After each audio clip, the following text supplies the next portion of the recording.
I came to Hastings College from a very rural area in western Nebraska. I grew up with a sense of seclusion in the beautiful geography, yet a sense of privacy within the small population. The people around me fell into traditional Americana roles. Many citizens held staunch conservative views on how to rear the next generation.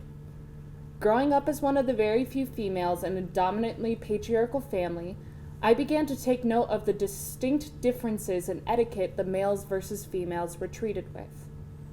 Upon further reflection, I found that the established foundation is embedded in a complex network within the women. During this past year of research, I have come to the outcome that women scraping by to survive in a patriarchal society stems from the precedents set by our foremothers. The first artist I would like to introduce today is Suzanne Valadon. Valadon was very aware of societal expectations for a woman, both in appearance and in behavior. The kicker is, she didn't care. She was considered incredibly rebellious and radical for her time, as she transitioned from modeling for artists such as Toulouse-Lautrec and Renoir to a successful artist herself. I stumbled upon her painting The Blue Room when I was rifling through some random books in a bookstore in Omaha, and I found this one here. It has become one of my favorite books I've ever found. I fell in love with the relaxed posture of the figure, the dreamlike florals that covered the blanket, and the vivid tones that danced across her skin. Sylphium is my first female nude painting, and it harkens inspiration from Suzanne Valadon's reclamation of the female gaze.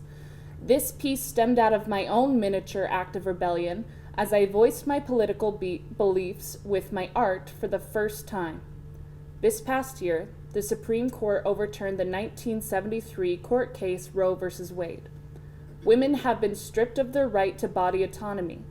Women finally have it in writing that they are valued solely for their ability to reproduce, but it would be on someone else's terms. I felt quite enraged, and like many other women, I felt trapped in my own skin. I turned to the Earth's flora for a sense of grounding where in my research I discovered a kinship to the ancient women before me. Women throughout history have turned to herbalism in great times of need. The use of florals and herbs as abortifacients has been traced back to ancient times, and one plant that stood out to me was the Greco-Roman Sylphium. This supposed plant was a miracle elixir that is mentioned several times in Greco-Roman mythos, songs, poems, and even depicted on its currency. It was valued for its believed use as a birth control and abortion officiant, and the best part, there were little to no side effects. Unfortunately, this plant is believed to be extinct today. In our modern time, plants such as rue, pennyroyal, and Queen Anne's lace are used today, but their consumption is not as ideal. The consuming of these plants will lead to multiple organ failure and eventually death. Women feel so trapped in their bodies that they are willing to resort to a finality. I know that this is a little heavy. I found myself questioning my work and my message when I finally found the artist Artemisia Gentileschi. Artemisia Gentileschi was an Italian Baroque painter born into a wealthier family and was fortunate enough to receive a formal education from great artists like Caravaggio. Unfortunately, Gentileschi was sexually assaulted by a close friend at a young age. Within this painting, Judith slaying Holofernes, she embodied this female narrative where she utilized characters from a biblical story to tell her own narrative. She is one of the first female artists to depict feminine rage and resolve. Her pieces inspired me to explore more intense, raw emotions that may not be considered quite as pretty to the average onlooker. With my next painting, I took a cue from Gentileschi to attempt my own take on a classic narrative. I decided to pull from Greco-Roman mythology. While I am living in a patriarchal society, my perspective has mainly been fashioned by women. complex maternal relationships have shaped my formative to adult years. I have witnessed women bend and mold themselves into society's expectations to ensure their survival as well as their daughters. One of the most prominent mythos is the story of Persephone and Demeter. Demeter is the Greek goddess of agriculture and fertility, and her daughter Persephone is the goddess of spring. In the story of Hades and Persephone, Persephone consumes the seeds of a pomegranate, thus condemning herself to role of bride and producer. The idea of forced consumption leading to consummation of an inherited role kept circling my mind. The idea resonated with me as I reanalyzed iconic feminine presenting figures and their maternal relationships. I started to think of my own body as a form of communication in the realization of a narrative. The next step in my journey occurred when I found the artist Nadia Waheed. Originally born in Pakistan, Waheed and her family traveled globally before settling down in Texas. Because of her travels and education, she pulls inspiration from both East and West ideology and mythology. The women in her paintings are fragments of each other, immersed in a fantastical environment, and they're all endowed with pieces of symbolism from her own life and from mythology. Pulling inspiration from Waheed, I approached the idea of maternal through a new fantastical lens. I first turned to the myth of the golden apples. Gaia, the earth goddess, gifted these apples to the Greek goddess Hera, the mother goddess, on her wedding day. These apples promised immortality, an end to hunger, thirst, and any ailments the consumer is suffering. I couldn't help but think of this fruit through the lens of a mother. Wouldn't you want your children saved from this pain, especially if it came from something as simple as a bite of an apple? Through my research, I also started thinking of the Christian story I had grown up with.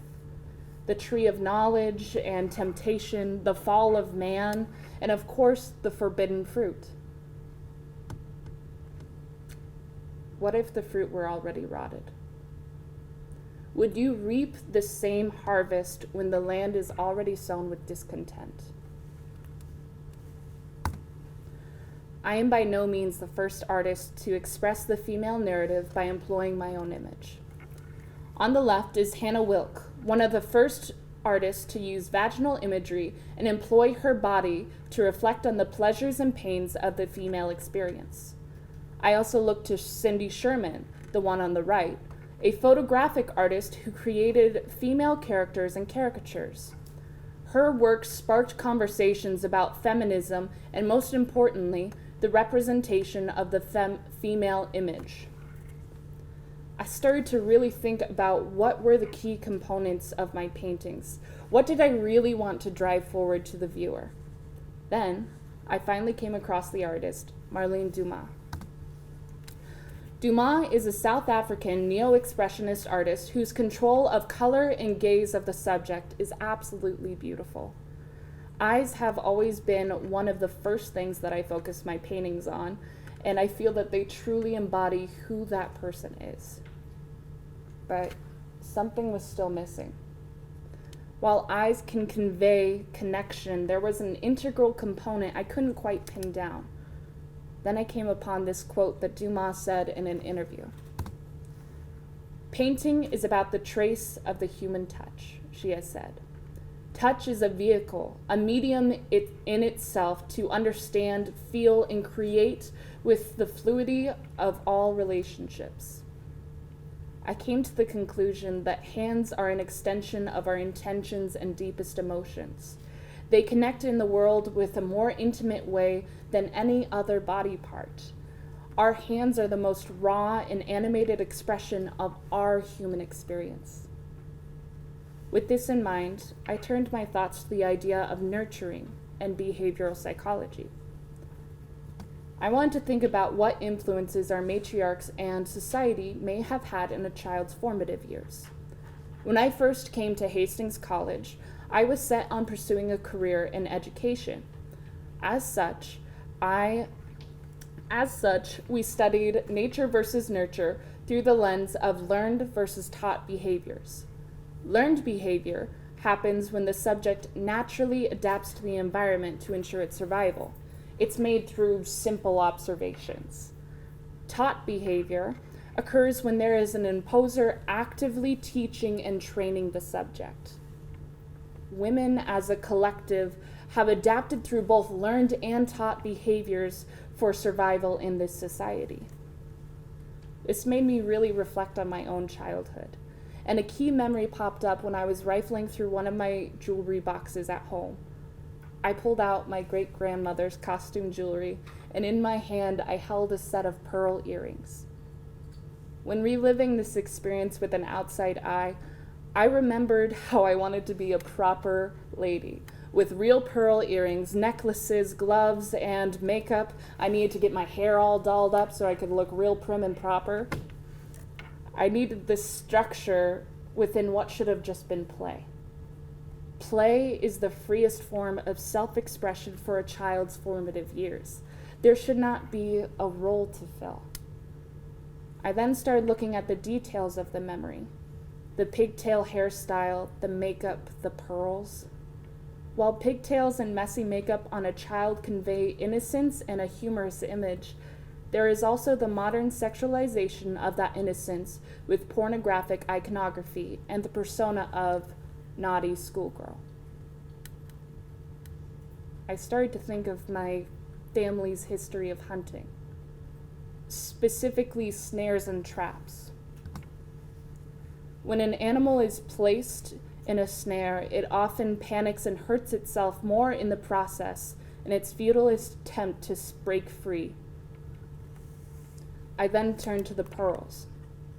This prized gem was valued more than diamonds and beloved by Julius Caesar and Roman. It became the symbol of allure and classism in 20th century Americana, the coming-of-age status symbol for wealthy white women. I remember two artists who zeroed in on the idea of feminine beauty. Both artists paint feminine figures who embody the societal standards of a woman. The left painting is a detail of Sandro Botticelli's Three Graces from La Primavera. Together, they personify grace, beauty, and charm. I like this painting so much, I have it on my skin. Got a tattoo. The right painting is The Hands by Edvard Munch. The woman embraces her sexuality as outside onlookers grapple to control and possess her. When approaching these next two pieces, I wanted to focus on reclaiming the idea of beauty through the female gaze. I first turned to the classic figures, the Three Graces in Botticelli's La Primavera. In my painting, addressing the Three Graces, it personifies the inner turmoil of a woman when considering if she is acceptable enough. They provide a narrative that conceptualizes the inner reflection and the reflection as a physical image within the allure of the eyes. The next piece, Calicurse, alludes to the Greek mythology of what happens when a woman embraces her femininity and sexuality. When Aphrodite, goddess of love, beauty, and desire, saw calla lilies, she grew quite jealous of their beauty. She sent a curse that a large yellow pistil would grow in the middle of the flower. Because of this story, some associate the calla lily with lust and sexuality. Women tearing down women. We dehumanize her by taking away her gaze just because she found a different way to survive than what we deemed acceptable. When creating my next piece, I looked at several different inspirations, but one of the most prominent being Jacques-Louis David's The Death of Marat. During the French Revolution's reign of terror, beheadings were at an all-time high. David's close friend, Marat, was betrayed and brutally murdered. David decided to take his friend's image and use it as revolutionary propaganda. He superimposed Christian iconography within it, thus sparking conversation. This painting serves as a repercussion and warning to those who do not heed the culture. instead of women supporting women, there became this prevalent feeling of internalized misogyny as women attacked other women. I don't think that this idea stems from something as simple as jealousy or vanity. Women are forced to adapt for survival without the luxury to escape into another woman's situation. This piece has been aptly titled culling, which is the reduction of a wild, inferior, or surplus animal population by selective slaughter. This piece embodies Caravaggio lighting, expressionist colors, and Victorian-era florals. It makes a blatant point that in contemporary society's repeating cycle, we are firmly cemented in the past. The final piece I will be sharing with you is a step into what I will continue to explore. It is the symbolic martyrdom of the female perspective. Utilizing a non-traditional canvas shape places an emphasis in both the name and its biblical ambiguity. Through a culmination of the subject's gaze, the forceful nature of the hands, and the excruciation of the figure, we are forced to empathize and realize the issue at hand. This is the result of cyclical feminine trauma. Many of you are probably curious about the cryptic double title. The above script is the original Greek translation for the root hystera, the origin for the condition hysteria. What is the meaning of this word? Well, if you ask Sigmund Freud, the meaning of this word would be that he would say that women are grieving the loss of their metaphorical penises. I'm serious about that part. The condition hysteria originates from the Greek word hystera, meaning womb. The Grecian physicians and philosophers were the first to endorse female hysteria as a condition in which untamable women should be married off. For centuries, unruly women were belittled, depreciated, and institutionalized due to their overly emotional selves. As you view my work today, I want you to ask yourself, what messages are we passing on to our daughters? Thank you.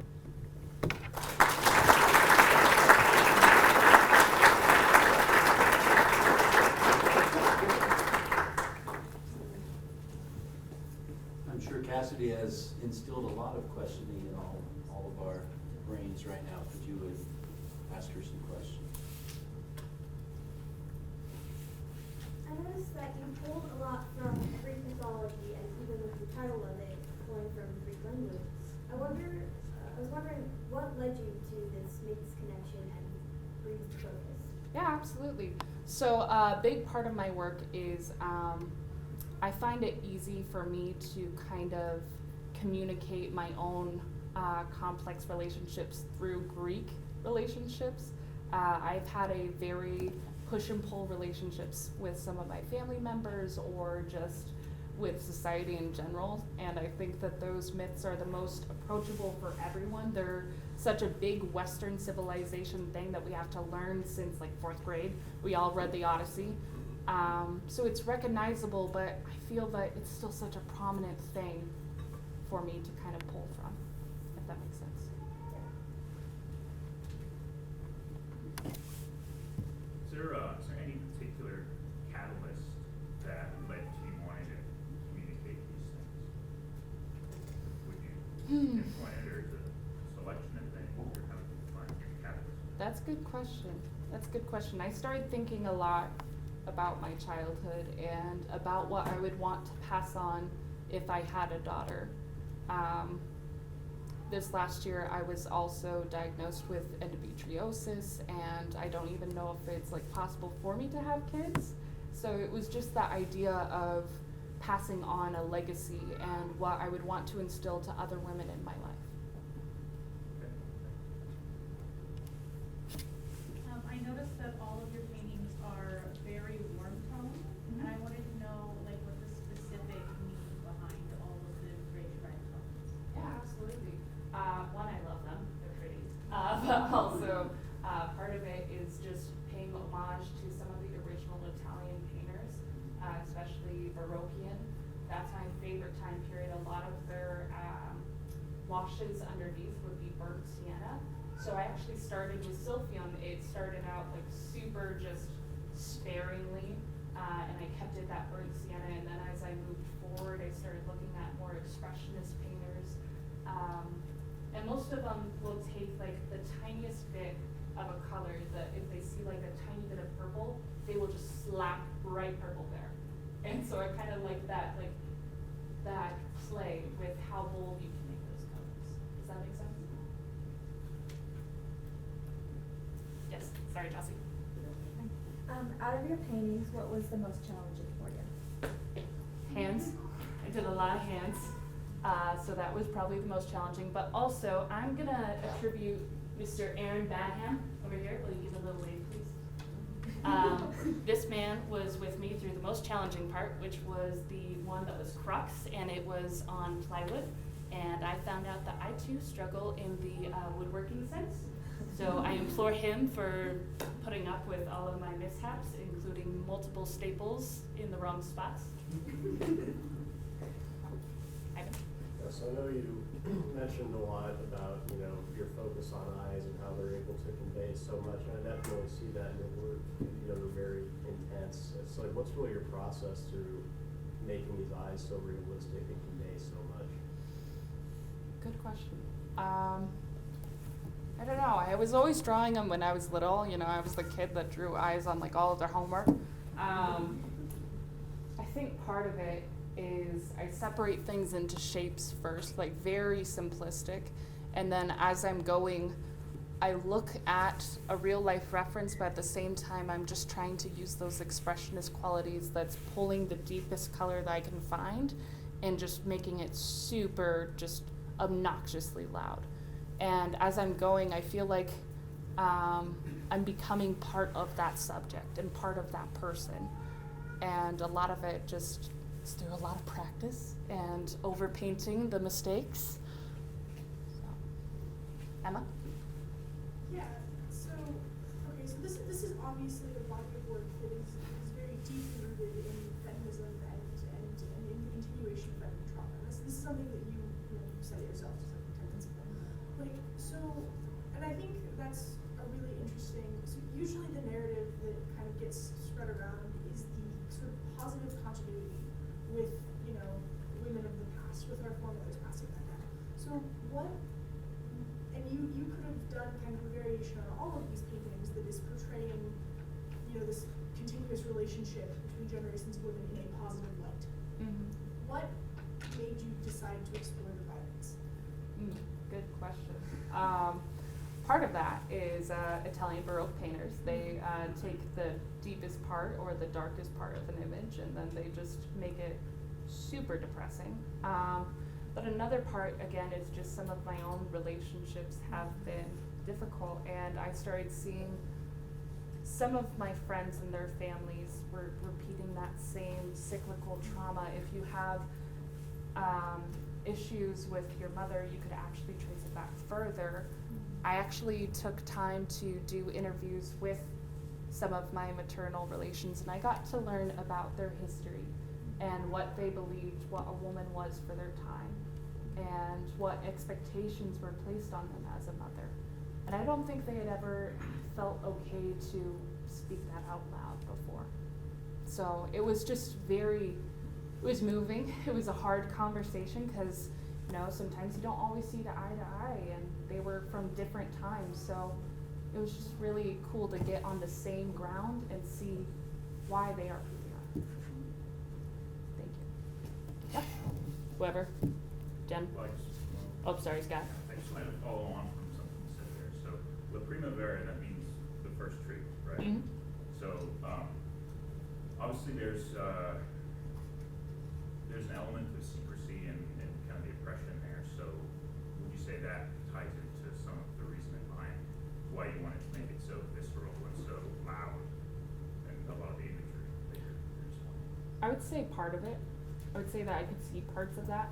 I know some of my thesis mates have heard me talk of some of my original stories or like memories that trigger some of this. I use a lot of therapeutic practices to put myself in the headspace to create the pieces. So I think parts of that I keep for myself, but I want to let the viewer in a little bit, but the harsh reality I try to drive forward more. Jeffa? In a lot of your paintings, the figure in the painting resembles you. Do you think you will ever move to exploring, depicting, or including different female models or even male models in the future? I think I'm ready now. I think at the beginning, my work was a lot of self-expression and finding my own story and my own self-identity. Also, I wanted to be confident in the stories that I were telling were my own. And before I force a narrative on someone else, I think for me personally, I would like to get to know them in a more intimate way and see what drives them forward, if that makes sense. Turner McGee. I'd like to sort of address this to both of you, if I could. Both of you are using traditional mythic narratives, and I think it makes you a little unusual in the modern art world. What would you have to say about that? I don't know if it does completely, because for me, the Nadia Wahid, she uses more mythology that's contemporary for Eastern culture, so she's someone that I really connected with. Also, Jess Makrin, she uses a lot of antiquity, Greek antiquity, tropes and books to them. So I think this is still a conversation that's very present. It's just not as pushed forward. So I'm hoping that bringing back this history. I'm a huge researcher, if you guys didn't tell. I'm kind of a nerd in that way. I do a lot of research before each piece. So I think bringing that part of our past and of our cycles is really important. I have found researching this, they've always had a lesson, and oftentimes these stories are often retold every few generations. Some of the most popular stories that we hear of, the Odyssey, is all about travel and all of that. And we, in the last few years, there was an Ice Age movie, Continental Drift, and that was based off the Odyssey. So I think myths still have a very relevant part. It's just not as talked about anymore, because a lot of people get into that mindset that they have no reference to modern times because we have advanced so much, but the lessons that are still in there is still relevant, that everybody has to at least experience them at least once. I think that Cassidy's comment that she wanted to make sure that the stories were her own, and yet you're touching upon things that are thousands of years old. And I have a lot of respect for the way that you're treating time and the present. Is there a question back there? Yeah, so you said that you had to get yourself into a headspace to work on these pieces. So would you say that each of these pieces hold a part of yourself? Yes, very much so. I've also been very fortunate to know Carly Wingers over here. She's helped me for I'm not gonna get emotional. She's helped me for year and a half now, long time. And one thing that I kind of looked into was EMDR a little bit, and it's reliving that memory until you're kind of desensitized to it. But you do certain stimuli, smells, sounds. You might even just relive it until you're kind of okay with processing it. So I know that part of that this year has been super therapeutic as I'm able to let those parts of me go and let the anger go.